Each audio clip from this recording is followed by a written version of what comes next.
Deep in the countryside of Lancashire, England, in the sleepy village of Woodplumpton, lies the grave of one of the last recorded witches in England. According to local rumour, she was able to use magic to make crops fail, turn milk sour, and shapeshift into animals. She was eventually found crushed to death between a large barrel and a wall inside her country home. No investigation was conducted, as it was assumed that the devil had come to claim her soul. She was buried in the local 13th century church in 1705. Her grave originally had no mark or headstone. However, the local villagers at the time reported that they had seen the soil displaced at a gravesite and suspected the witch was attempting to dig herself out of her grave.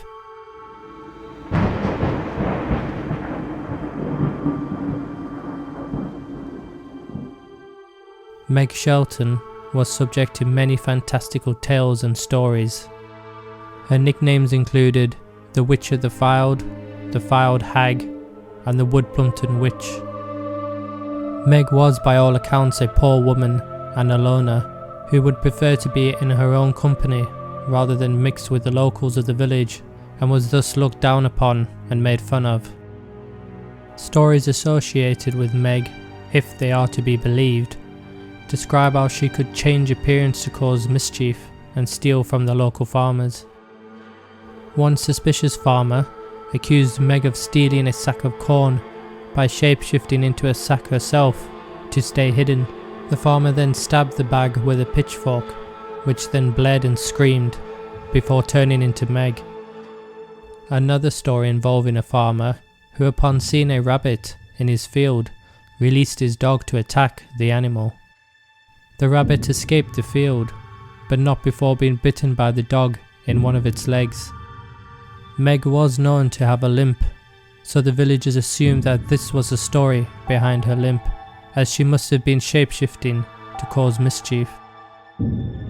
It is hard to believe today how anyone could believe in such ridiculous stories about a person, but 300 years ago, suspicion, a distrust of neighbours, and a belief that the devil still roamed at night was still strong. The Pendle witch trials, which I have previously made a video on, whilst occurring many years before, had left a devastating mark on the land, and in particular the north of England. Talk of witchcraft was still very much prominent, perhaps more so in rural communities, and for people like Meg, who would often be treated like an outcast, life would be harsh and cruel. Meg was indeed a hag, in that it seemed she was described as being an ugly old lady with an evil look about her. It comes as no surprise then that when locals found Meg crushed to death beside an old barrel in what could have been an accident, no investigation was conducted, and the village assumed that she had been performing some sort of magic and got herself killed, or that perhaps the devil had come to claim her soul.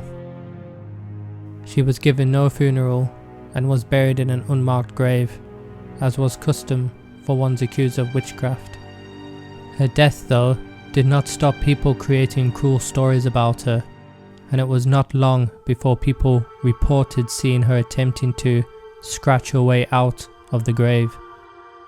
So her body was dug up and she was reburied horizontally and face down in a narrow shaft, and a large granite boulder was placed over her grave in hopes to prevent her from digging her way out in the future. Locals also thought that if she did attempt to dig out again, as she was placed upside down, she would instead dig her way to hell. Was she really a witch?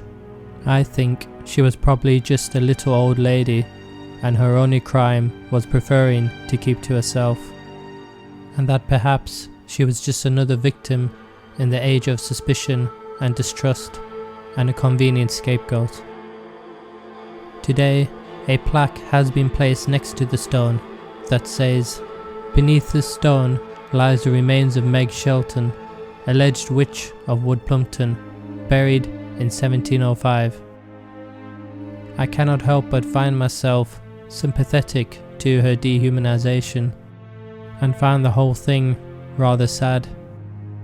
If you are ever visiting Lancashire in northern England, or just passing by, be sure to stop by her grave and perhaps leave a flower.